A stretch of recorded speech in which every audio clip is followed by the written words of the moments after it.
Good morning. Oh, a little more enthusiasm. Good morning, everybody. Good morning. Loud and proud in the front. Yes, ma'am. I love that. How's everyone doing today? Okay, does anyone else feel like the holidays are sneaking up a little too fast and maybe hasn't gotten all the presents that they should yet? No, just me? I have not started. Oh, you haven't started? Okay, good. You and me. Started, yeah. Nope, same page. And then I also figured out. Oh, like a hammer? Yes, ma'am, it did. So today we're going to start with gratitude. And as always, I at least need 3 pieces of gratitude before we can start our business meeting today. So, yes, ma'am, Miss Wendy. Loud and proud. I want to give some gratitude to the lovely lady in the pink hat, Woo! Jennifer. She jumped on the opportunity to grab some time with a few of us today who were wanting to learn more about social media and just get into some, cadence and strategy and tips and tricks. So thank you. Always. I mean, this is not the first time I think I've called you out. Yeah. Because you are always helping. So Thank you, Jennifer. Yeah, thank you, Wendy, for the gratitude. 2 more.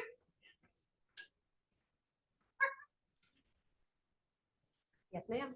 I am grateful for all of our ALC members for 2024. Love it. We've got some new faces, and I think that it's going to be a great year. I love it. And then. No, I feel like I kind of I'm want to do this one. grateful that my best friend had her baby this weekend and it was a smooth delivery and baby's good and mom's good and everything. What's baby's name? Morgan Ophelia. Ooh, I like. I love it. For our icebreaker today, guys, we're going to do something a little different. I don't think everyone has a pen and paper, so there's going to be some internal moments on this one. Who is in bold right now? Perfect. We're going to do the I am statements, but we're going to do it with the group that we have here. Who from bold wants to come up and explain how that looked? Ooh, I know. Anybody? Wendy? Ooh, Yeah, Wendy. my Come name's on, Wendy and I'm bold. Woo! Yay! We do that. Yeah, come on up, Miss Wendy. By the way, the pressure's on. The pressure's on. Yeah, girl. So you want me to explain it? You can either explain it or you can do it with me. How about I do it with you? Perfect. So for this one, I want you guys to take a minute. Usually we have you write 5 things down. I don't think everyone has a pen and a paper right now. So you're going to go through internally and figure out an I am statement. Who you feel at your core that you want to be and how you want to show up. And so what we're going to do is I'm going to give you guys, about 30 seconds, figure that out, say it in your head, figure out what that is. And then we're going to actually walk around the room for about 1.5 minutes, 2 minutes. And you're going to go up to a partner and I'm going to be like, hi, my name is Melissa and I am a super attractor. You are Melissa, and you are a super attractor. So they're going to validate what you said. You're going to say it with some oomph to it. And then she's going to say it back to me. I am Wendy, Hi, Wendy. and I am eager. Ooh, you are Wendy, and yes, you are eager. And so we're going to say it with some enthusiasm. You're going to validate what you're saying, and it brings the energy up in a really great way. So for about 1.5 minutes, I want you guys to think about what your I am statement is going to be. Does anyone have questions? You're going to 3 people. Oh, you're going more than 3. Heck yeah, we're going to do about 1.5 minutes. Okay. Yeah, you're going for it. Anyone have questions on the I am statement? Concerns, any of the above? Okay, perfect. So about 1.5 minutes, think about it. Once you have your I am statement in your head that you're going to be stating, put your hands in the air, wiggle around like you know, so okay.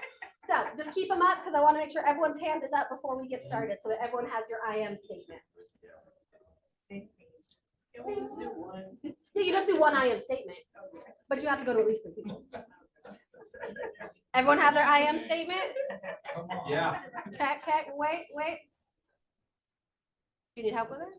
No, I do not want you to give me one because I don't know what it'll end up being. I love it. I am Nimrod and I'm amazing. That could be your I am statement.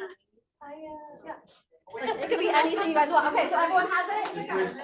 Okay, perfect. So everybody stand up. Stand up, wiggle, wiggle, wiggle. I like some good energy here. And you guys are gonna walk around to at least 3 people. I want 5 or more. Say your statements, ready, and go.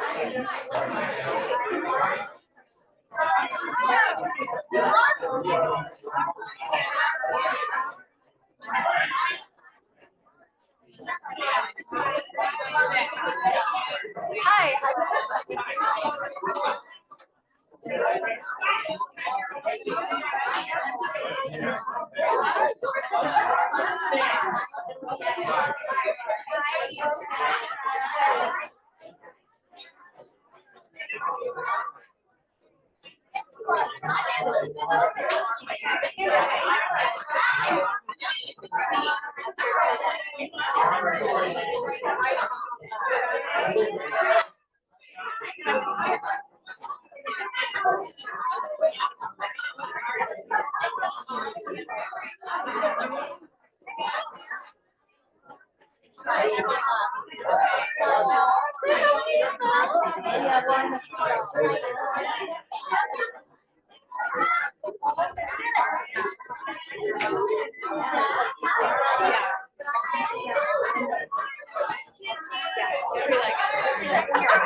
Way to go, guys. I didn't get to hear yours. I love the energy in the room on that, guys. If you can hear me, clap once. If you can hear me, clap twice. Put your hands in the air. If you can hear me, wave them around like you just don't care. Everyone together, perfect, lovely. And any ahas or any like feelings from this exercise? What'd you guys get out of it? Ooh, it makes you smile. I love that. It was a good energy. Does anyone feel more motivated than they did before about who they are? Yes. Love it. And next on our amazing day to keep up the energy is welcome to the Ranch Brokerage. We have Dennis, Daniel, Kim, and Alex. Anyone in this room right now? No. If you're on here, hello, congrats. Super excited for everybody. Daniel Dennis in the room, but Not a Dennis Elliott. Okay. TCPA, do we call people on the do not call list? No. If we don't know how to get to the do not call list, what should we do? Ask you. Ask Susan or I or any of us questions because we are here to support you and save you money. And keeping up the energy with the lovely Miss Susan. Round of applause, everybody. See all of you here. Happy December. So remember that we've got the class with Annie Fitzsimmons this Thursday the 14th at the Renton Kirkwood Theater. It's going to be a great class regarding the changes in agency law that take place at the beginning of the year. So if you haven't signed up, do it. It's going to be great. She's a great speaker, great educator. She tells lots of anecdotes, and in my favorite part is always the horror story. So, you know, these people didn't do this, and this is what happened. And then you're like, oh, never did that. Okay. So it's going to be great. I want to let you know about some rules changes for the MLS. They're like a whole bunch. So I picked out the ones that I thought were most relevant for us. This is something that a lot of people have been asking for.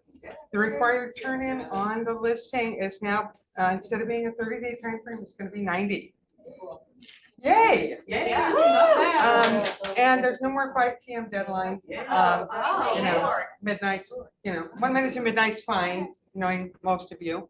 So that'll be your deadline. Deadline's a deadline, okay? Yeah. On the listing, yeah. so can I clarify, is that what you're saying is from the time we have a listing agreement signed, You've got 90 days, we have no, as opposed to 30 as days? opposed to 30. So we can hold on to this lovely piece of paper in our files. But we have 90 days to turn. That is correct, sir. Okay, I need to get credit. about listing photographs. So currently there was this rule 10J prohibited any superimposed graphics or text in listing photos, but they're going to change that and allow that so that you can like identify the property with an arrow, like if you have an aerial photo, or if you want to highlight community features like parks, schools, and so forth with simple text. Not So my logo. not your logo, no. Not in the primary one. So you will be able to do that on the additional photographs, not on your primary though. But you'll be able to do the superimposed graphics and text on the photos additional to your primary. Yeah, you can't include any firm branding or other inappropriate material. That's kind of a subjective term. Also, you want to make sure that if you have a virtual staging or some other digital modification, that is disclosed in your listing. Would that include like blue sky edits or when you paint the grass green? Yeah, any computer generated illustration, artistic drawing, just make sure that you identify that, because believe me, you will get a nasty gram from somebody who goes out to look at your listing and says, this doesn't look like the picture. Yeah. So you want to make sure you've got that disclaimer in a way, this is virtually staged or whatever it is. Make sure you let that know. Let people know that through your listing. Okay, now we have a little bit of experience in the firm with equitable interest. Yeah. I just have a question on the disclosure. Does that need to be in the primary remarks or can that be in the broker remarks? I would put it in primary. That way any buyer who's looking at it, on an associated site would still be made aware. Okay, so when a buyer is a party to a purchase and sale, and the buyer thus has acquired the right, or has the right to acquire title in the property as opposed to actually holding title, then he has an interest in the property that's called equitable interest. And he doesn't have the title yet because he hasn't closed, but he does have the right to sell his interest in the property.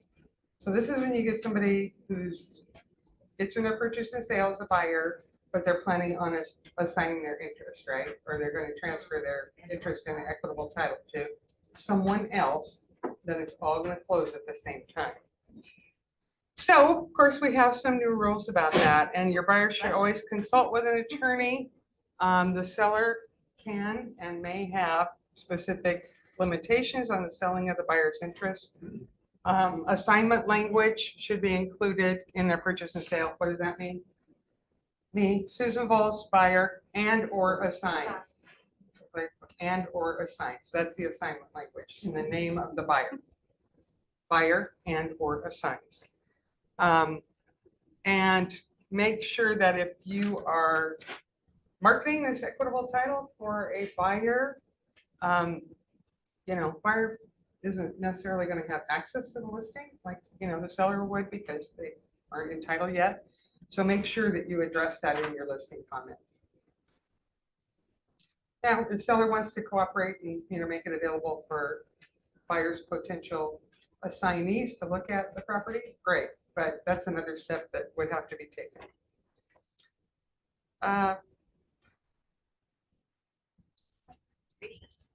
What else do we got? Site registration. So currently, details of any restriction on seller's offer of compensation to a buyer, such as site registration, have to be disclosed in the listing, or if it applies to an entire project, it has to be published to the membership of the MLS as a site registration policies. So they're going to modernize this to require that any compensation restrictions be published with each listing rather than on a separate site registration page. So you can do this in the broker remarks or add a supplement. In other words, Any site registration policy has to be uploaded to each listing. We have, oh, did you? Yep. Okay, good. Okay, there's a whole paragraph on this, but basically it boils down to, there's a new rule that if you can't make your scheduled appointment, you have to cancel. Woohoo! Yeah, right. It is a win, and it's just, it just goes Should have been to, common sense. professional conduct and think. courtesy to other brokers. And everybody knows things change, right? But make sure that you cancel your appointment if you can't make it for a showing. Currently, we have a requirement to leave a business card if we are showing a property. They're modernizing that. You don't need to leave a business card unless it says in the listing. Seller wants a business card. No more throwing away business cards. Seller wants a business card. So seller wants it, you gotta leave it. But, so read your listings before you show. I don't know why this one just kind of struck me funny. There's a whole thing about Yeah. no harassment of MLS employees. So don't harass them. It's a whole thing.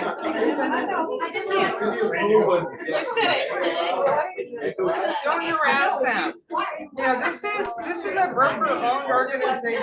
They're here to service, and I would expect all of you to comport yourself with the professional,ism and courtesy that you offer everyone that you work with. I have every confidence in you. Don't be mean to the MLS people. They're trying to do their jobs. There are some other cleanup revisions. We no longer need a written seller request to prohibit in-person presentations or concurrent access to the property by multiple brokers. I don't know, I kind of like this one. You can't list a floating home then unless there's an interest in real property. So, but it's just kind of interesting to think about the variety in our state, think about the number of houseboats on Lake Union and then there are shellfish farms, there's all kinds of interesting things. Sold signs may only be placed, those sold strips, can only put those on the listing firm's sign. Where else were they being posted? Haven't you ever seen a buyer's broker put up a sign that says sold by? Yeah, but where are they posted? Where are they supposed to put it? Well, they now have to put it on, if they want to put a strip up, it has to be attached to the listing. That's, where else were they putting it? Not on the boat. Like on a separate, I've seen them on just little stakes. Oh, I've never seen that. Yeah. So it's still Yeah. normal as in the yard sign, you can Yeah. pop it up. Yeah. Dan? So, pardon me, I'm talking. I've been recognized. So what they're saying is you have to cover the listing agency's sign. No. No. No. Because the listing agent sign is gonna be like this. No, it You says get on to the do a listing strip. firm's sign. You just get to do a little strip. So. And you can hang it off that. Or you can do it like Put it an on the angle. post. Again, this speaks to professional courtesy. You might want to contact the listing agent if you're the selling broker and say, hey, I'd like to put a sold strip up. Is that okay with you? What Dan's saying is that language is terrible. Yeah. Because that literally says put it on their sign, not on the post. It really does. So people start putting it, if people take that literally, they're gonna, putting it on the sign. You're gonna have some PO people. Yeah. It's all about communication.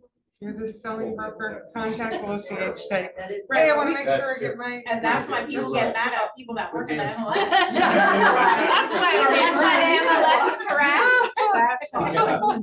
If you don't like that one, refer to. Let's see, which one was that? one where Okay, not harassing MLS? A few changes to the arbitration and discipline manual. Small claims maximum has been doubled from 2,500 to 5,000. And there's a new process for parties to request documents from other party in a dispute. There are many more rules regarding arbitration and discipline. And should you be interested, you can carefully review that in this new bulletin.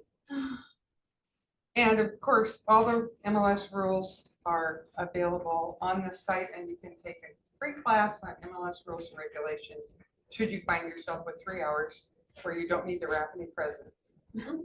Dan? Thank you. I want to go back to one on the other First page? slide about registration. Other way. Golly, not really. Oh, well, here, this is the, Site registration. this is the actual bulletin. So maybe we can get there. Where is site registration? It was a big, that's your first. It's going the wrong way.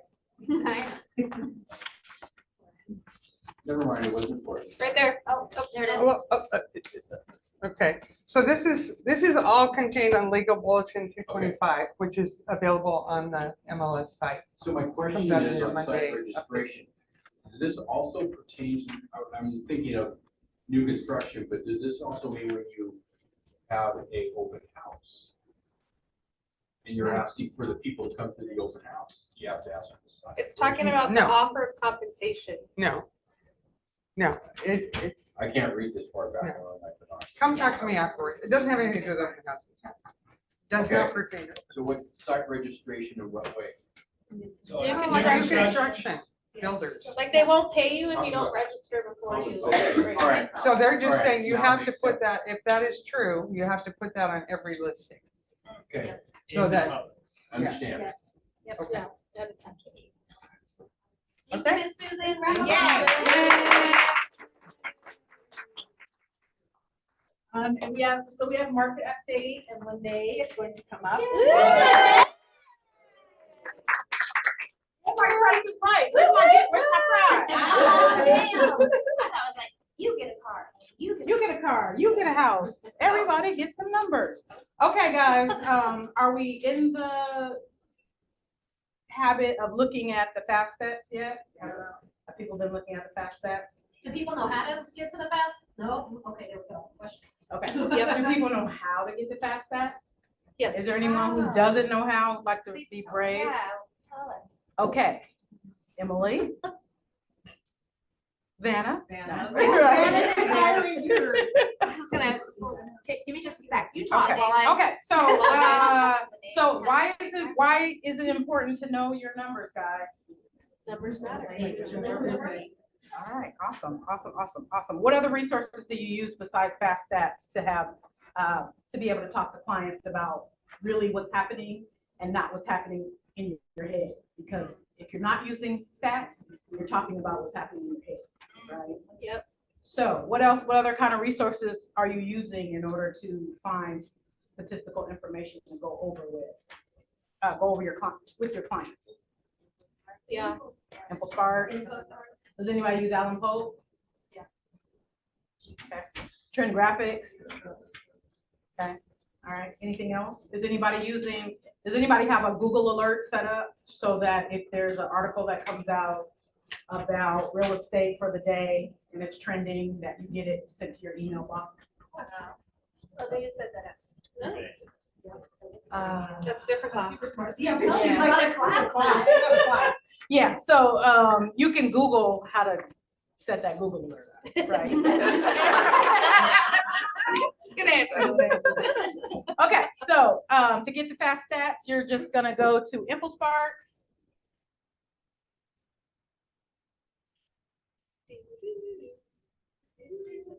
There you go. Okay, and then you're gonna go to fast stats.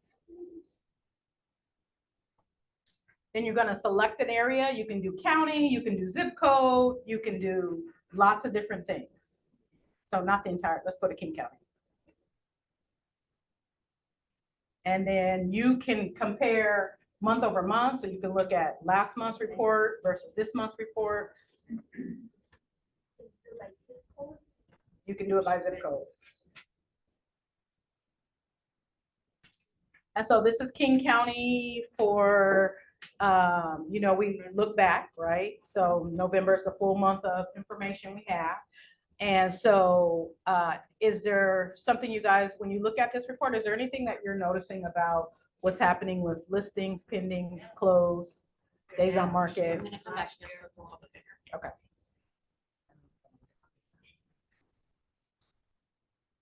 Anyone? Bueller? Well, we were down from last year. Okay, does anyone notice that even though we are, there we go. Sales prices. So we've talked about this kind of all year long. Why do we think that sales prices are still up even though? Inventory's down 30%. Right. Well, there you go. Boom. Do you guys show this stuff? Do you take this with you on buyer appointments and seller appointments? Do you know how to talk about it? Yep. Like you have the words around it? Okay. Awesome. It's great to bring to open houses too. Yeah. Extra copy so that people can take it with them. Yeah. Right. And ask questions about it. Okay. Is there any? Can I ask you a question? Sure. The median sales price and the average sales price, when I was doing a market update on my social the other day, I did have to dive into that a little bit more. Is there a reason why you would talk about both to one of your clients, or do you just go with, say? So typically I stick to median sales price because when you watch the news, they talk about median sales price. And median sales price is exactly the middle point of all of the transactions. Average sales price can be skewed if a whole bunch of expensive homes sold or a whole bunch of cheap little CSI homes got sold, right? So I typically talk about median, but you probably should be able to explain the difference to anyone who might ask. Does anyone else have, Chris, I know you're a numbers guy. What do you use, median or average? Depends what I'm trying to prove. Statistics, Yeah, right? So Yeah, you can pull out Sorry. whatever you want to pull out. half Okay. above, half below is median, and average is average. Okay. Does anybody have any questions on? I think to your point though, this is King County, right, which is a very big range of Yes. neighborhoods and communities. And so I think this is a great overview of the county, but when you are meeting with a client, I would use the zip code Yes. and really give them their local information, because this may be, this may be what happens in Bellevue, but not in Linwood. Right, right. Can I go off script a little bit for just a minute? Do we have time? Can you pull up Allen Pope? It's not.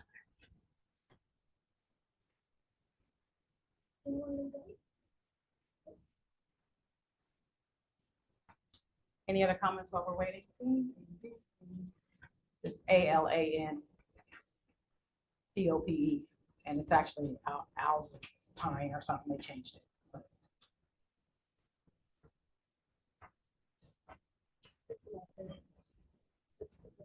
Okay, and then market overview. Do any of you guys ever look at these reports from Allen Pope? Have you ever looked at the King County average sales price? Can you click on that one?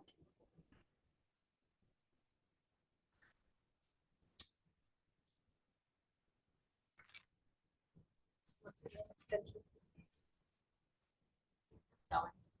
It's just real slow and Zoom is also running. It just bogs the entire thing down. Hi, guys. So the reason why, to your question, I like to show people big picture, smaller picture, smaller picture, right? But one of the reasons I like to show this graph is I like to talk with this graph about buyers who are waiting. So you've been waiting since when? When prices were $6.99, what, 5 years ago? And now you're at $1 million?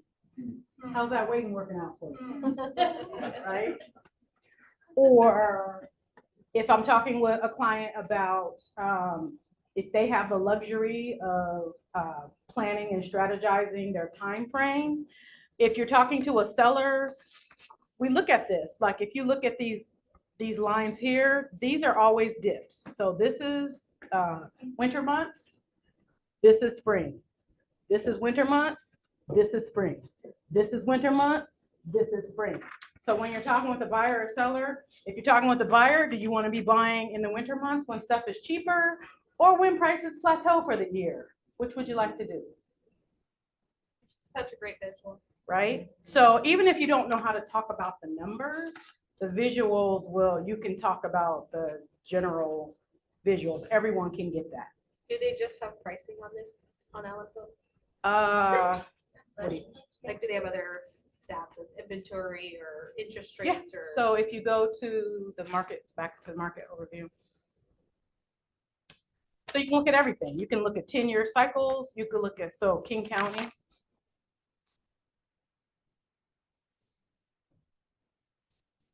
You can look at pending, oops. You can look at pending sales and inventory, which is supply and demand. Everybody knows real estate is about supply and demand. So this, everyone, when they look at that graph, and when I have these at open houses, everyone stops and looks at it. Well, what is this? Let me tell you, right? So everyone, people need to know that if everything happens in trends, right? So if you're in a trend where you're selling when inventory is high and there's no buyers on the market or very few buyers on the market, you can't be asking, top dollar. I mean, you got to be realistic with your pricing. But if you're on the market when buyer demand is high, right, and inventory is low, then the chances are there's going to be multiple offers.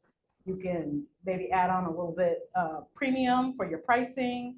So, and all of these are cyclical trends. Now you can see where we've gone down and down and down. And then look what happened to inventory in mid 2022, which our peak month was what, April 22 on pricing. And that's because look how much inventory we have and look how many pending sales we have, right? So I just say the wider the gap is, the wider the gap is, that means pricing is going to come down. The closer the gap, that means pricing is going to go up. And then when the red overlaps the blue line, that means multiple offers for sure, right? So people can, even if they don't understand the numbers, they can get what has happened just by looking at the graph, even if you're not a graph person, right? And then you can dial this down by cities and some other stuff. Okay, all right, any questions? Thank you, very helpful. My next question is, what do you do in class?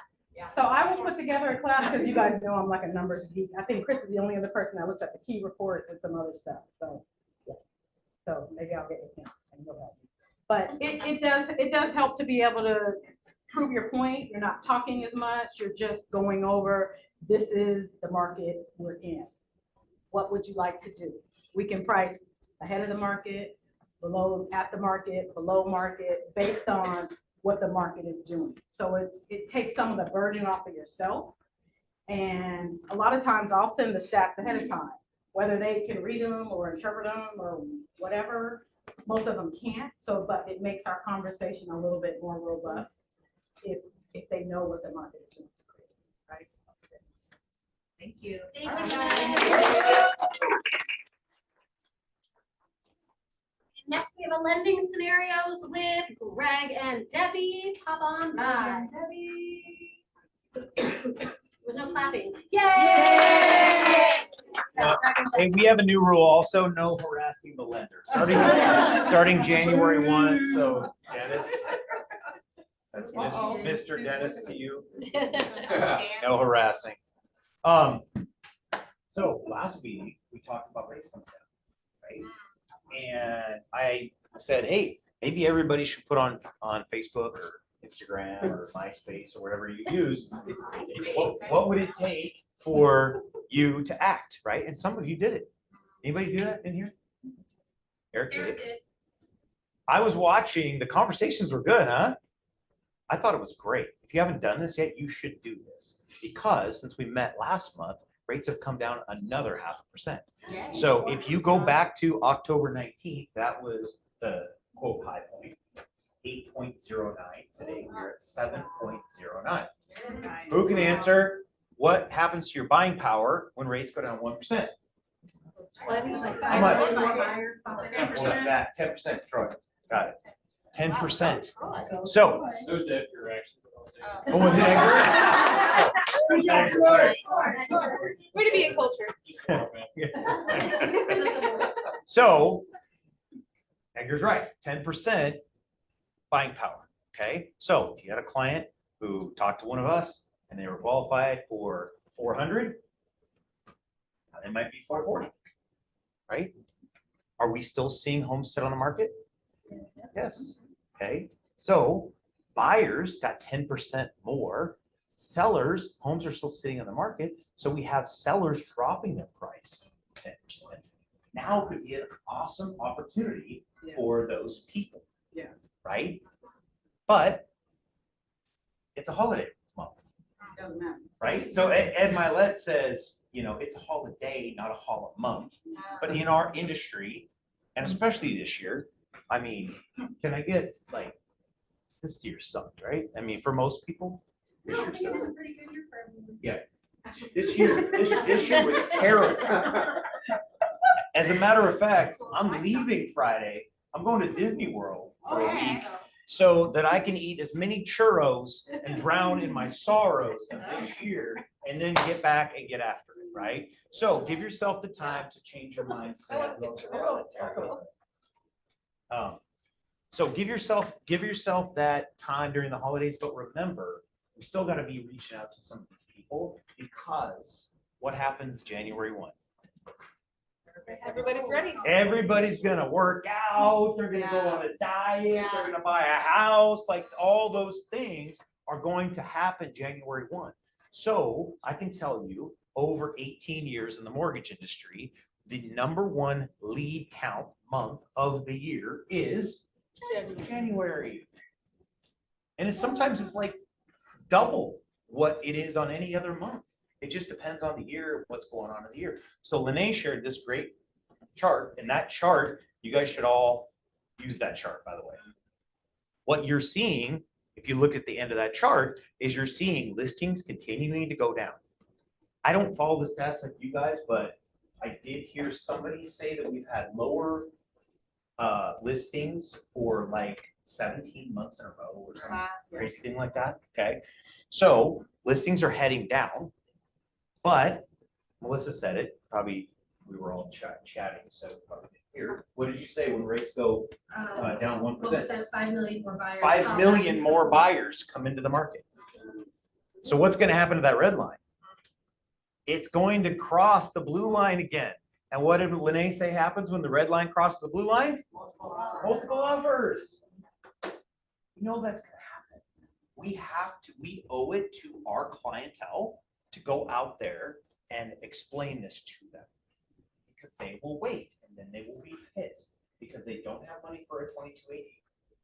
They can't waive all their contingencies, or they don't have cash. So they just can't compete for some of these homes. There's a lot of people that need our help. Let's make sure we do that for the next few weeks here. And 2024, I think it's going to be a really good year. I expect rates to continue to drop. Rates are going to probably go below 6 at some point in the year, unless something crazy happens with the economy. Okay, so we're going to keep our fingers crossed on that. Like, people have predicted this before. They predicted, if somebody saw the video May 10th, right? That was the prediction that it was going to happen. There's some things that happened. It's some bank failures and some other things that caused rates to stay high and even go higher than even the Fed expected. Okay. Those things are probably going to get rectified in 2024. Plus, we have an election year. The Fed, as much as they like to hold firm, they don't want to be the Darth Vader of the upcoming election. Okay. Even though Jerome Powell is retiring, he doesn't want to go out as being the bad guy, right? So they will probably start lowering rates. And some of these other factors will take care of itself. The normal interest rates are not where they're at now. Normal interest rates are between 4 and 6%. Right? So we'll probably go below that at some point in 2024. So then it's if somebody raises their hand and say, if rates go to 6%, when you put on your social media or you call them or whatever, then you put it next to their name in your database. So when rates get close to 6%, hey, it's me. You said you want to buy a house, rates are 6%. Let's go. Time to go. Get in the car. There we're going. Right? There's people that want to act. They either can't act or they're too afraid to act. Our job to shepherd them to where they need to go, because we are dream makers. We make dreams happen. Most people dream of owning a home. That's our job. Let's go.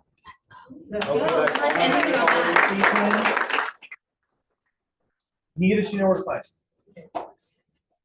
All right, so we have a guest speaker, and the guest speaker has been brought to you by your ALC Wealth Committee. Jake, you just got here and now you're up. So, okay, so Jake Haynes is here to talk to you guys about taxes in general. But the Wealth Committee thought it'd be a good time to kind of bring him in, give you guys a little bit of chat, some information, ask questions, all that kind of stuff. So come on up, Jake.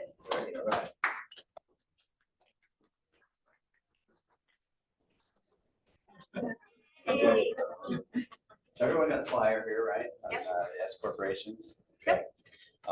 And everyone got an organizer, and the organizer is available on my website, so feel free to, definitely use it, keep it.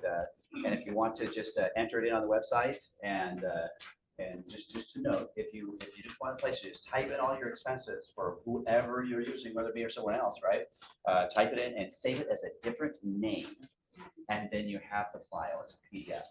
And then you can print it, use it, send it to your tax person, send it to us, we'll take care of your taxes. This real estate organizer is excellent because it basically has every expense known to man for real estate agents. So no matter what you do, if you do bookkeeping, which is wonderful that you track your books, or if you have, just some bank statements, or you have hardly nothing put together, you can scan through that and make sure you catch every single expense to get the best possible tax situation. So they asked me to speak on just a couple of core topics, and then after that, how much time do I have? 20 minutes, okay, great. So the first core, I like the thing they say here, what's the one thing, right? One thing would be to be a corporation if you are profitable in your business. All right, who here by show of hands is an S corporation? Small business corporation, S corporation, okay.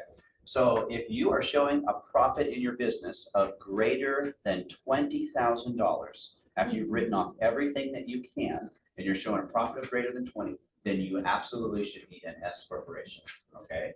If you're an S corporation, you don't pay self-employment tax on the profit.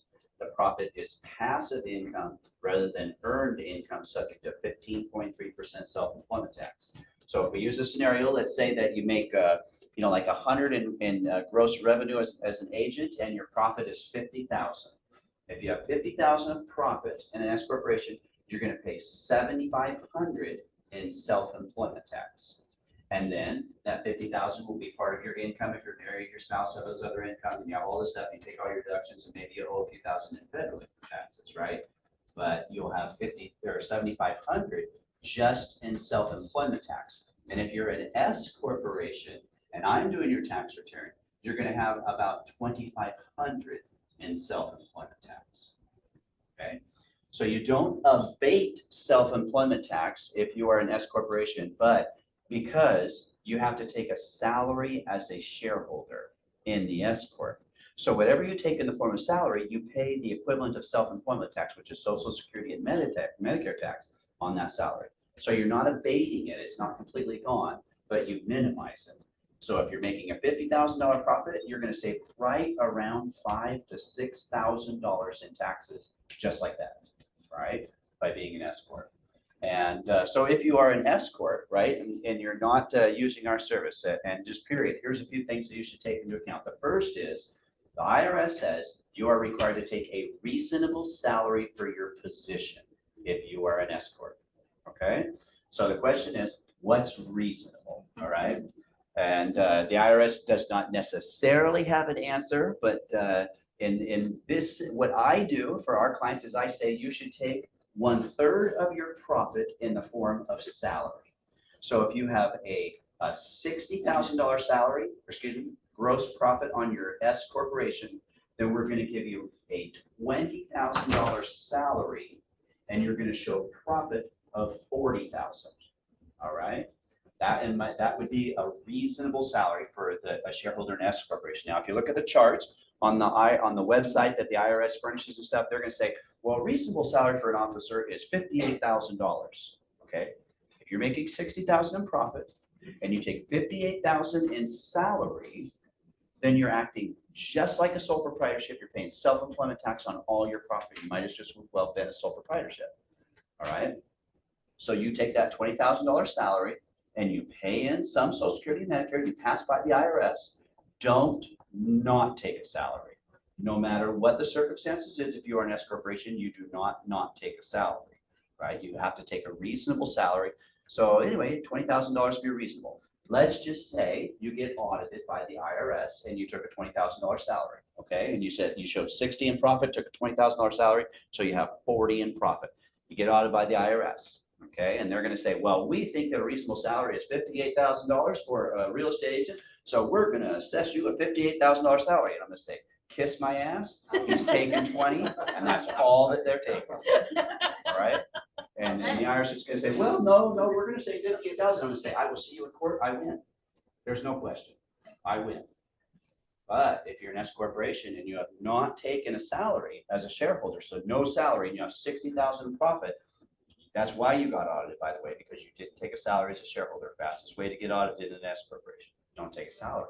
If you take that 20,000, if you don't take that salary and you get audited, then the IRS says, you showed a $60,000 in profit. With the reasonable salary for an S corporation is, or for a real estate agent is 58,000. They're going to give you a $58,000 salary, and my hands are tied. I can't do nothing. They assess it, right? We can maybe negotiate something, but they're going to pretty much give you a $58,000 salary. But I win if it's 20,000, right? So reasonable compensation for a shareholder. So make sure to be reasonable. My guideline that has worked in many audit situations over the years has been a third of your profit in the form of salary, and you're completely covered. The next thing is, in an S corporation, it is considered a separate entity from you, the individual, okay? So if let's say me being the S corporation, if I'm the S corporation, I say to you, can I conduct business in your home? And you say, well, sure, you're gonna pay me $12,000 a month in rent. And I'm like, okay, so I pay him $12,000 a month in rent, and I get a $12,000 write-off on my corporation for rent expense.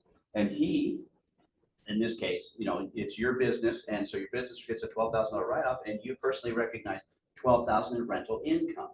When you have that $12,000 in rental income, then you take a portion of your mortgage interest and your property taxes and your utilities and other things. You end up bringing that down to no taxable income. So you just got a $12,000 write-off on your business, and you recognize no taxable income from it, right? So the question is, what is the optimal compensation in the form of rent that we can assess the corporation, that we can fully shelter and write off on your personal return and recognize no rental income? And that's the magic number. It's an extra awesome write-off in an S corporation. So generally speaking, some of the other things like your audit risk is literally 1/13 as likely to be audited in an S corporation as compared to in a partner or sole proprietorship. The reason is very simple. Sole proprietorship or partnership, you pay self-employment tax. IRS audits you. If they can add $1 back to your income, they get approximately 35 cents self-employment tax and federal income tax on that dollar. If you're an S corporation, you get audited, they add $1 back to your income, they get approximately 20 cents. Who are they auditing? They're auditing sole proprietorships and partnerships as a core. That's the most frequently audited entity. And just by the numbers, the quantity and it's just the sheer ratio, it's 1/13 is likely to get audited. So any questions about S corporations or yeah? We've been paying check or cash flow.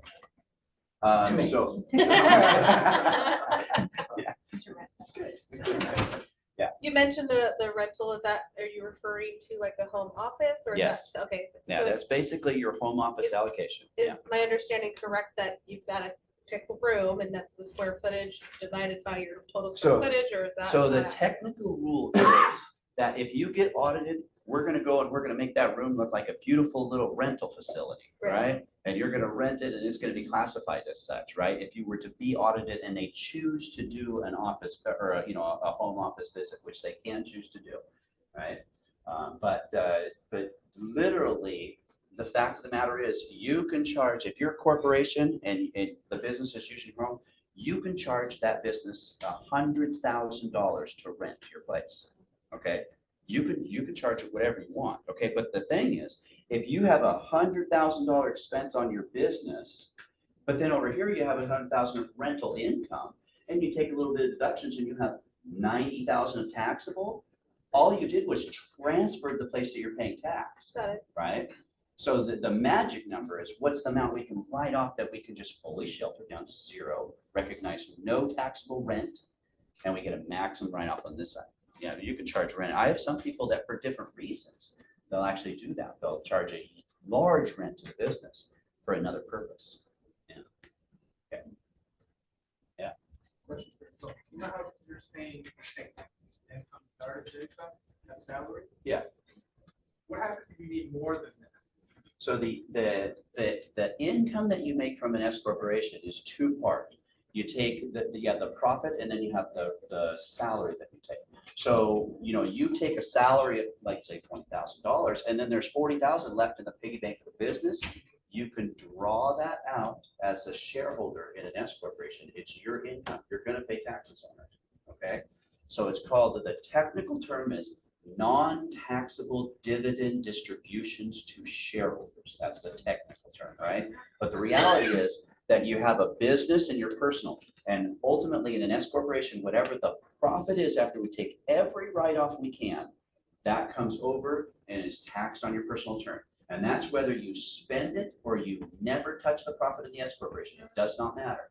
Whatever the profit is, you're taxed on it. So over here, if you have a lot of money in the piggy bank of the business and you choose not to take a draw, that doesn't help you tax-wise. My suggestion, get the money out of the corporation at all times. Always get the money out of the corporation except for just enough to cover the most basic expenses of your business. And the reason is your entity is an LLC and it protects you civilly from like a lawsuit or something like that. So you want to be protected over here. But here's how it works. You call me up and we can say, I'm getting audited, or I'm getting sued, Jake, what do I do? And I say, go close your LLC today. Call opposing counsel and say, my LLC is closed, cancel the lawsuit. They cancel the lawsuit, it's gone, it disappears. Except that they say, okay, no problem, send me the bank statements. So they get a detailed bank register of your bank account activity, and they saw that 5 days before you knew you were getting sued, they filed the lawsuit. And then you got the paperwork and said you're getting sued.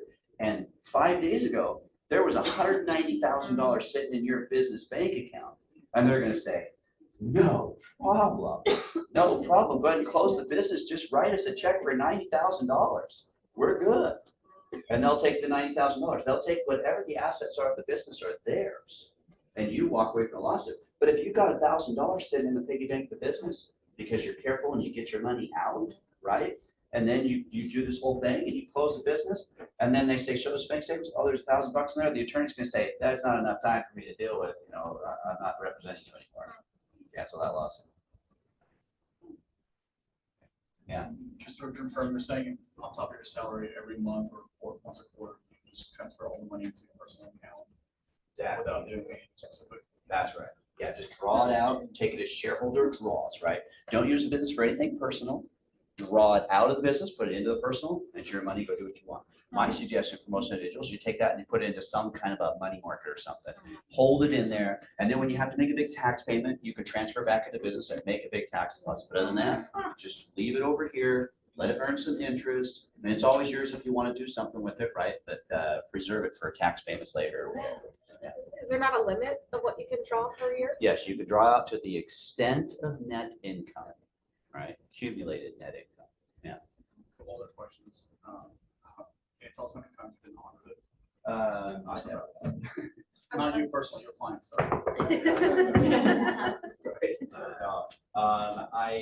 So let's see. In the last about 5 years, we've had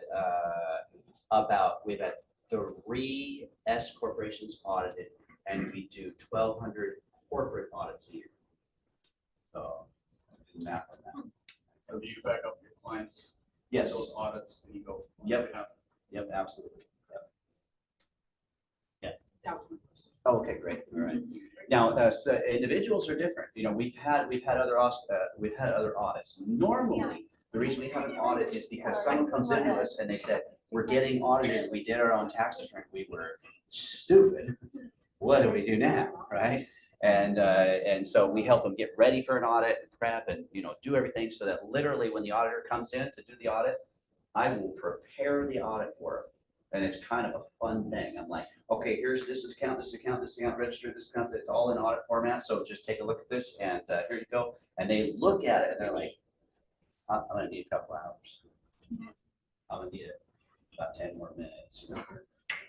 Well, okay, I think we're good to go. It looks like you're right. You're right on. It looks like you're gonna owe this much money. And we literally will figure it out. If we go into that much detail, we'll figure out where the audit needs to be.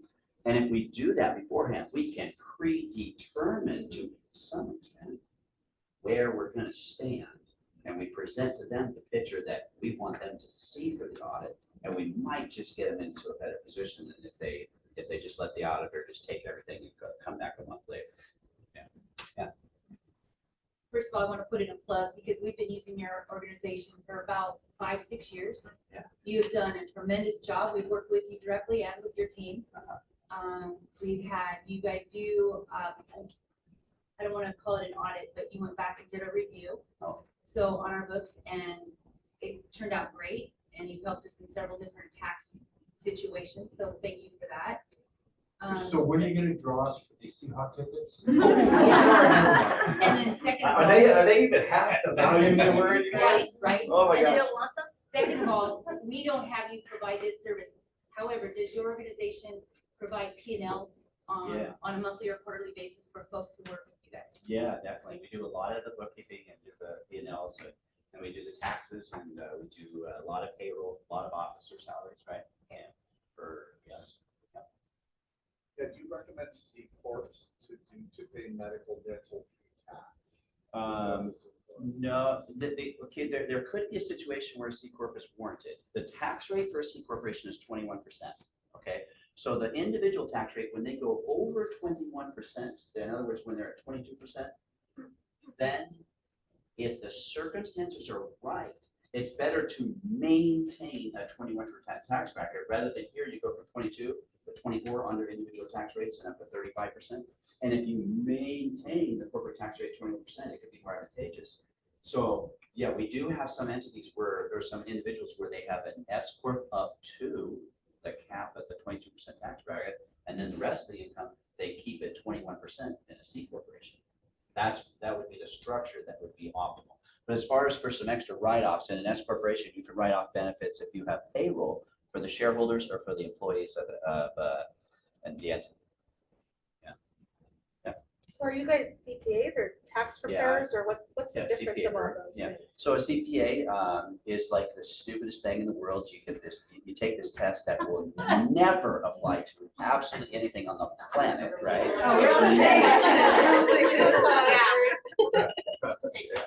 Anyway, the stupidest, yeah, I don't swear about it, but it was that stupid.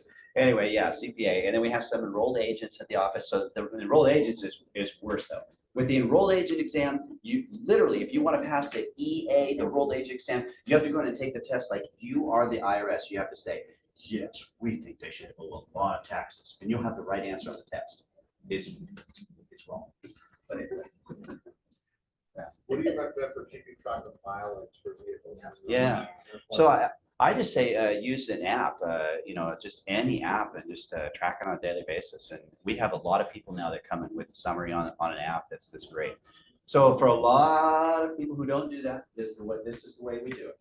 You have your bank account and you come in and you got you say I have $3,500 of gasoline expense, right?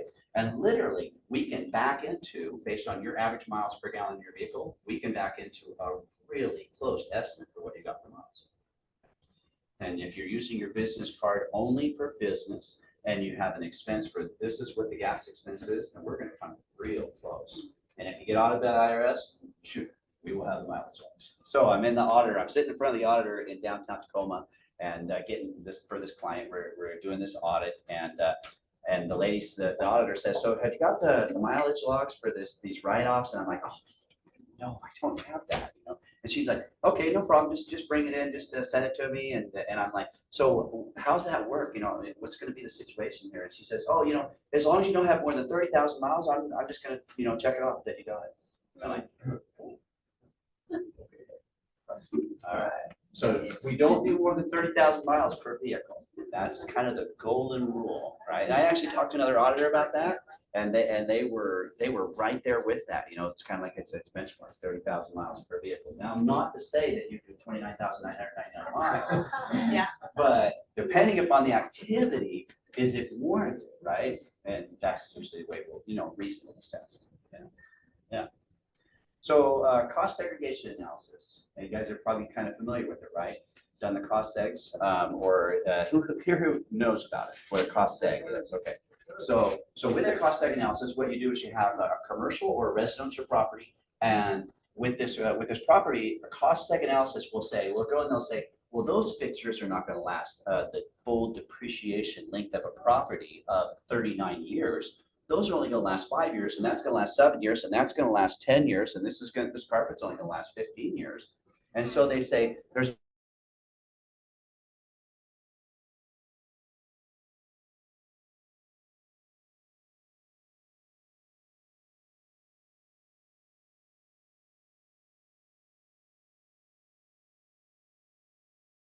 about 100,000 of it is shorter term property. And because it's now shorter and not the required 27.5 or 39-year depreciation property, it's 5-year property. You get to do what's called Section 179, write it off the first year. Okay, so when you do a cost seg analysis and you get to take a huge depreciation the first year, it has become by far our #1 tax strategy. And that is, you buy a rental and you rent that out for the year, and you come in and we get the taxes done, and we're gonna get, like, let's say you buy a $400,000 building, we're gonna be able to write off about 60 to 100,000 of depreciation the first year on this property. So now you as an agent, you make $400,000 in income, and you have all your expenses, you're showing a profit of 300,000, and then we put a $100,000 loss against that, and you just saved $30,000 in taxes, right? Awesome strategy. So it's great, you know, to tell people who are looking at potentially buying, that's, you know, you tell them, hey, you could potentially get a very large refund. Okay, now you have the non-real estate agent that works for Amazon and makes $400,000 or $500,000 a year, and he wants to buy a rental, and he's like, oh, this is a great tax strategy. And you're like, not necessarily a great tax strategy. You make too much money, and you're not going to be able to take a write-off. You cannot show a loss on real estate because you make too much money. All right. So people come in and they bought a rental. 3 minutes, okay. People come in, they bought a rental, and they can't deduct the losses from the rental unless they turn it into an Airbnb. An Airbnb is classified as a short-term rental, as a business activity instead of a rental activity. And with a business, they can take the huge depreciation, show a huge loss. And when they have 300,000 or 400,000 of income from their Amazon job, and they have $100,000 or $200,000 write-off from their Airbnb loss, all of a sudden they've got a $30,000, $60,000, $90,000 refund. Incredible tax strategy. So I have a question on that scenario. What was it about the income, the Amazon workers' income, that made it too high? As soon as you're over $140,000 in income, then you can no longer take advantage of losses on real estate. And if you are at less than that, if you're at 90,000 in income, you know, you help someone buy a house that's $90,000 in income, they can only take a maximum of a $25,000 loss on any real estate. So it's limited, right? But if it's an Airbnb, not limited. Yeah. Does it affect depreciation? It doesn't. Yeah, it's depreciation that you take immediately in the first year, and then for the rest of the life of the asset, you have a lot less depreciation because you took a big chunk But early. you're limited on, if you don't have that type of, write-off, a standard depreciation. Yeah. Standard depreciation, like, I don't know if you're limited on that. No, not limited. No, yeah. And that Airbnb depreciation can only be done the first year? Yes, because you take that nice write-off the first year. So tax strategy number 2, I've got numerous individuals where every year for like the next 10 years, they're buying another rental, buying another rental, buying another rental, doing it again, and again, and again. And every year they get like a 30 to $60,000 tax value from it, not paying hardly any taxes. At the end of 10 years, they owe 10 rentals, right? They're in a really good position. Right. Any other questions? Yeah. If you have someone who rent can, so they've already purchased the house, and that's the first year, Yes. into it, and they're turning their old house into Yep. their now. Absolutely, we could go back with an already rented property and do a cost seg analysis on it. We can, we can look back several years and take, a bonus appreciation for already held properties that are rented long ago. Yeah. Get a nice write-up. Good strategy. Can you only have one office? Home and Right on. office and home? Can I have an office at home and one here? Oh, yeah, you can have an office at both. But are they You both- absolutely have an office both places. I mean, you work for both places. Right. Yep. Both right on? Yep, both right. Okay, last question. With all of the talk we're hearing about a bunch of IRS agents being hired to audit. Yeah, false, yeah. What's going on is they're hiring, they hire 20 people and 19 of them leave the IRS because they can't stand it. Okay? And then over here on the IRS side, you've got a whole crowd of people that are in their 60s that are leaving the IRS. So it's attrition and replacement. But they are slowly picking up the volume, the number of people that work at the IRS. And, so maybe in a couple of years that we will see potentially some more audits and, that's a possibility. Yeah. All right. Thank Now it's time for the tech moment with Miss Emily. A big round of applause. All right, I know I talked about it a little bit a couple months ago when the soft launch of the new agent website hit. Sometime this afternoon, they will be fully launched. So that means for teams as well as individual agents, landing pages will be back, custom pages will be back. And there's going to be a lot of training around that and how to do that. I don't have anything I can show you because it hasn't fully launched yet. So, but I would recommend sign up for the website 101 training. And that will walk you through how to do that. The team sites are going to have a lot of really great features, including better lead routing for team members. So if you have a team member that hosts an open house, you create that open house sign-in sheet, designate which team member is hosting the open house, and the registrations will come in for the leads to be owned by the team and assigned to the host to follow up with those leads. So really great stuff. That's just one of the features, as well as team pages that highlight all your team members. Every team member will have their own registration page, so if leads come in through that, they will be owned by the team, assigned to the agent. So lots of really great tools in there in terms of websites. You'll also be able to highlight your preferred vendors, which gives you the potential to work out some agreements with them to potentially monetize their space on your page. So if you want them to help, hold up your business costs there, you can give them some exposure on your website. The training is really, really great. It's hosted by the KWRI tech team. They'll walk you through all of that. And then there's a video on YouTube if you just kind of want to see an overview of how you can work with that. But there are blogs, there are mortgage calculators you can put on there, home value requests, all of that stuff coming to the new sites. That's so great. Yeah, the other thing I wanted to show you guys real quick before we move on is Tech the Halls. If you missed it, there is still lots of great content. There's a recording of the original Tech the Halls presentation. It was kind of an all-day thing. Showing you what's Tech the Halls. That's what I'm going to tell you. KW Tech the Halls is a presentation that is put on by regional tech trainers around the country, highlighting agents who are using the KW technology at a really high level in their business. So Tech the Halls was an opportunity to hear from those agents and hear about their successes in their business. Then they've got a series, the 12 Days of Christmas. It did start already, but it's going to keep going, and all the recordings are available on the site. So if you missed any of it, you can go back and watch.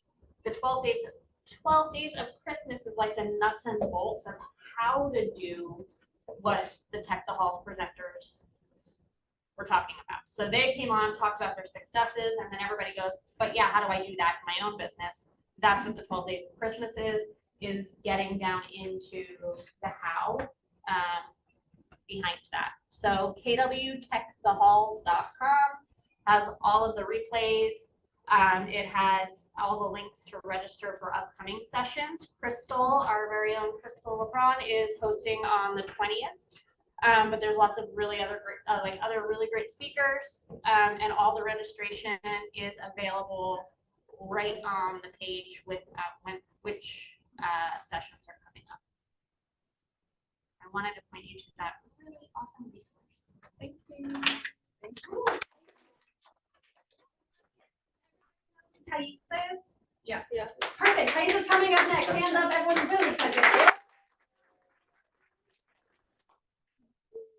So I have a really simple thing to talk about today, which is gratitude, actually.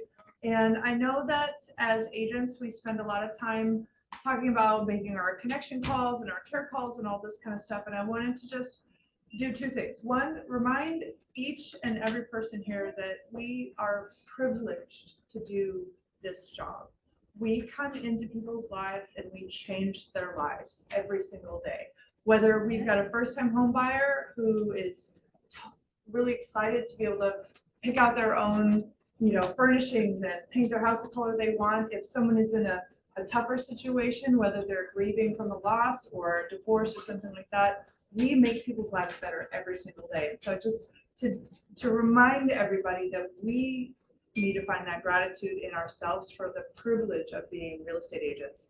And the challenge, since I know a lot of people are, not doing a ton of business in the next couple of weeks, to have, to push yourself to actually make 50 conversations with people and express your gratitude for them. Not talk about real estate necessarily, if it comes up, that's fine. But like your real sincere intention is to say thank you for what those people bring to your life, to your community, and to your family. So I am making all of the people in coaching do that, but I would challenge all of the agents to. And to make that easier, I brought some call log packets. If anybody wants a packet, it's just like a simple little stapled together thing. I'm happy to in and out. So I just pass them around. We pass them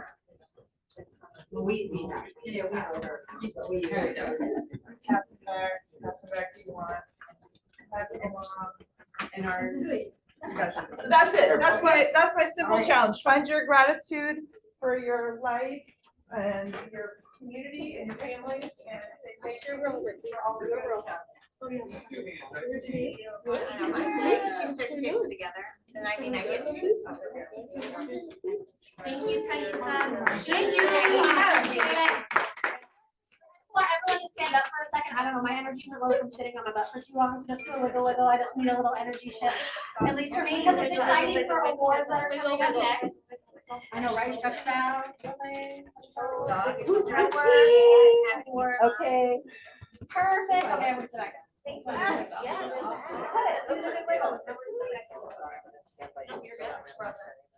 Okay. We did our wiggle. We did our wiggle. No, I didn't know. I don't know. We're up. We're almost done. Okay, we're almost there, guys. Okay. Okay, so top listing in units individual. So what we're gonna say is if you're here, please stand up so we can clap. Number one was Dawn Turnipseed. Oh, this is Puget Sound, so Puget Sound. Yeah. Yeah. Yeah, perfect. Is Larry, Vasily, Val, Carrie, Julia, Edwin.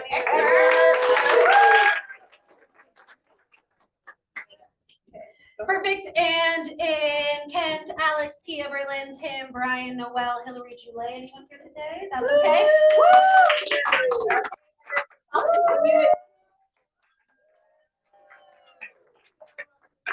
And Ideal Puget Sound Homes. Woohoo! No idea. And then for Landman, Tumblr, and Love Legacy, and your artist, Danny. Way to go. I know, it's top listing units group. So my Puget Sound Homes. Number one. Okay. Team Red and West State. Nice. And for Kent, we have Hazinga, Rosie Rourke, and the results team. Top listing unit next individuals, so Vasily, Larissa, Anthony, Dawn, Nicole, Alan, Dan, and Brian. For you. And in Kent, we have Alex, Elsie, Noel, Julie, Hillary, Andrew, Tia, and Tim, Vicky Lynn. Units teams, Rick. Wow. Charity Club partner.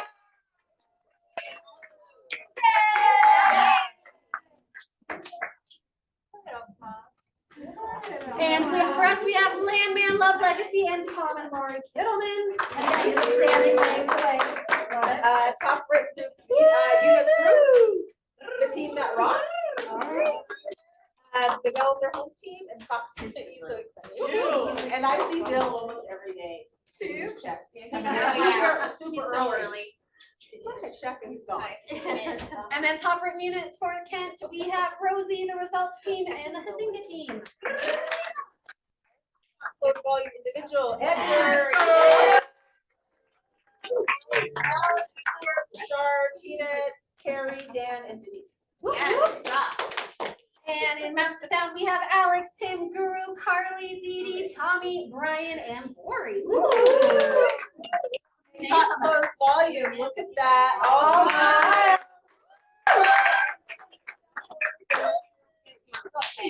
Love it. And from Out to Sound, we have Tom and Lori Kittleman, Landman, and Love Legacy Land. Top close volume teams for KW, or Federal Way, sorry. It's Morris Real Estate Group, My Future Sound Homes, and the Gales Home Team. There you guys are. And in Mountains to Sound, we have Rosie Rourke team, Hazinga team, and the Results team. Okay, so first closing. First closing. I love it. So Carly Henderson, she just joined less than a month ago. So Wow. excited for her. Nice. And then look at first listing. These guys just joined as well. Nice. Okay. Ooh, top profit share. Please Boy, stand. Nice. Cheryl and Dan, 1329.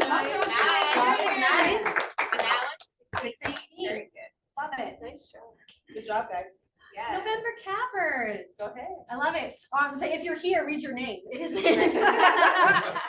alphabetical. Alan was here. Oh, there Alan's you I don't Yeah. see what on it. The Sands. The Sands. Home Run Club as well. If you guys see your name, please stand. Is this in alphabetical order? Yes, it is. By first name, I believe. It is. See your name? Please stand. Edgar, again, nice to see you back there. It's not. Yeah. There we go. Very nice. Okay. You reluctantly stood. I know, he's like, I'm here. Thank you so much. Okay, Dan won't stay either. Thank you very much. I appreciate it. Okay, $1 million. Club. $1 Million Club. Ooh, who's on this list? A lot. Dan and Cheryl are here. Yeah, there we go. Woo, very nice.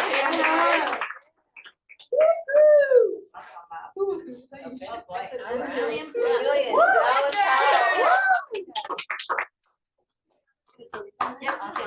Wow. Good job, Edgar. All right. Good All job, right. everyone. Nice way to go, guys. All of these will be on the Facebook page, so you guys can take notes on the personal page as well. Okay. Announcements. Yep, bold. Last step. week. Woo! Last step. Hallelujah!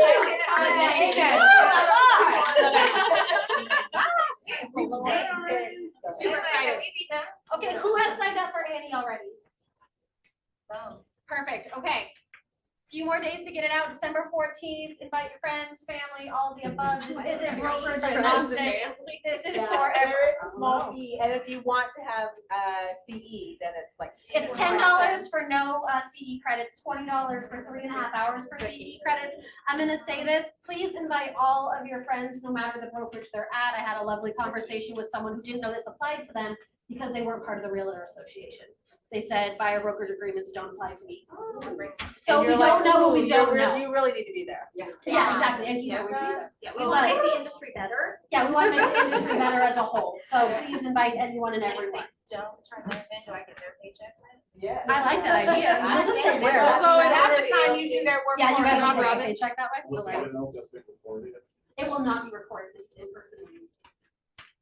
But I appreciate the questions. Holiday party. Woohoo! Friday, December 15th. That is this The Friday. Friday. Oh. If you have not signed up already, please do use the QR code up here. And I believe it's ugly sweater and pajama thing. Yes, And and it's the at bar 3, is, right? what's the word? I don't What's drink, bar? guys, so I don't know the Open? verbiage. And the bar bar is is what- open? Yes. they Open open bar, bar. Open bar. Oh, shit. Okay, it's free drinks. I hate to get the wrong. No. I said, you want my drinks too? No, just kids are free. I don't drink yours. Like, you're so happy. Maybe I need to try to everything. Debbie was And it's like, make where? sure they know that, because I think last time we said cash bar, Oh, so. did it say cash? That's because Yeah. the QR codes were wrong for the free. Oh, so are we saying it's open? Yes. Open bar, allow for people back. Say $0 to $10. I think it's if you're bringing us. Yeah, I guess it's free for our agents. If you want to bring a guest, it's $10. Help us. Perfect. Next, we have the year compass. That is going to be Thursday, January 4th with our lovely Miss Lindsay. It's going to be in Mountains to Sound. We have the BU social media and secret sauce class. Who was the last one that was here? Little plug for it. So good, you should go. In the words of Jackie, so good, you should go. Please sign up. I know space is limited. Woo-hoo. Oh, we went right there. That is, if you didn't know about family reunions QR code, you do now. There's no reason you should not be there. Literally in your face. Uh-huh. Yeah, so we're in like a little bit of a friendly competition. but It's the not reason friendly. It's not friendly. Well, you can go past and show them a bit. We're gonna come back to this, but we wanna show you the screens where we're at. It is no longer friendly. Nope. Oh, you can go past. Yeah, you can go past No this. longer. It Yeah. stopped being friendly. I think we last watch this week. Watch this every Yes, we meeting. have. So, So for Kent, if you guys were here at the team meeting in Kent last week, this got put in there, but the number 5 was cut off. So that's why we shouldn't be number 5. We should be number 4, 3, 2, and 1. totally. I don't like being the bottom of anything. But Who you're wants still to lose there, to that's a the percentage. That is So, awesome. To be yeah, that's one of the awesome. smaller market centers of the region and have 13% of our attendees going, I love Like that we're on Yakima. the top 5. Good Do you job, want good to- job. And I Knock want it to down. win. Do you want to lose to Yakima? That's my real question. at the Whoop, end of the day. whoop. And then right now, Federal Way, we stayed there a little bit stagnant, so if we could get past and Hey, actually beat Boise, we could beat We Boise. love beating. You want to be Boise. We love beating. So we have Okay, 32 wanna beat- people from Federal Way who are going right now and 19 from Kent at the moment. It is a good turnout. Yeah, and go in, check your registration, make sure you put your market center number in there. Yes. Because if you don't have your market center number in there, it's not getting counted. Federal Way, Federal Way is 511, Kent is 1050. I don't think it lets you. Well, some people have put in, I think, the wrong ones because people have told Yeah, us they've got their registration and we're like, oh, not with us. So we And wanna make sure- airfare is super cheap. Super cheap. Like super cheap. I think if people can, if they need a roommate, like post it on the RBN page. Yep. Yeah. So that we can start pairing, because the hotel is getting a little. Getting up there a little That bit. is Yeah. expensive. So we're just gonna Hotel buddy rooms. system. Don't go there No, we alone. don't, no. Is there a specific? We don't do hotel. Linda. I just said hotel. Hotel Holiday Inn. No. We don't stay in the hotel. So is there, is there a specific hotel that this is at? Where's this It's at the Mandalay. It's at Mandalay Mandalay Bay. Convention Center, anywhere there, KW will run shuttles. When you buy your family reunion ticket, there will be a link. Yeah, so when you buy your ticket, there will be a link to see what rooms are still available. They have blocks in various hotels. I will be, yeah. I know I missed out on the. Tickets right now are. $8.99. They're $8.99. No more. All the early bird is Yeah, done. It's the convention center inside of Mandalay Bay. Yeah. right? Yeah. Yeah. Yes, I had plenty of fashion shows there back in my day. I like it. So if you have not signed up, please do Here's so. another Who is QR code. interested but has not signed up yet? Okay, I like it. Who's already signed up in this room to go to family reunion? Jackie? What was the question? Who's already signed up for family reunion? Call you out, Jackie. So if you have questions about it, talk to these lovely people who've already gone before and Yeah, and if you know someone who isn't going and you think they should, tell them. tell them all about it. And then this is the Northwest Region's party that will be hosted at Family Reunion. They do this every time they host a special party for us. They do awards, they, have all sorts of good stuff. Tickets are available at the door.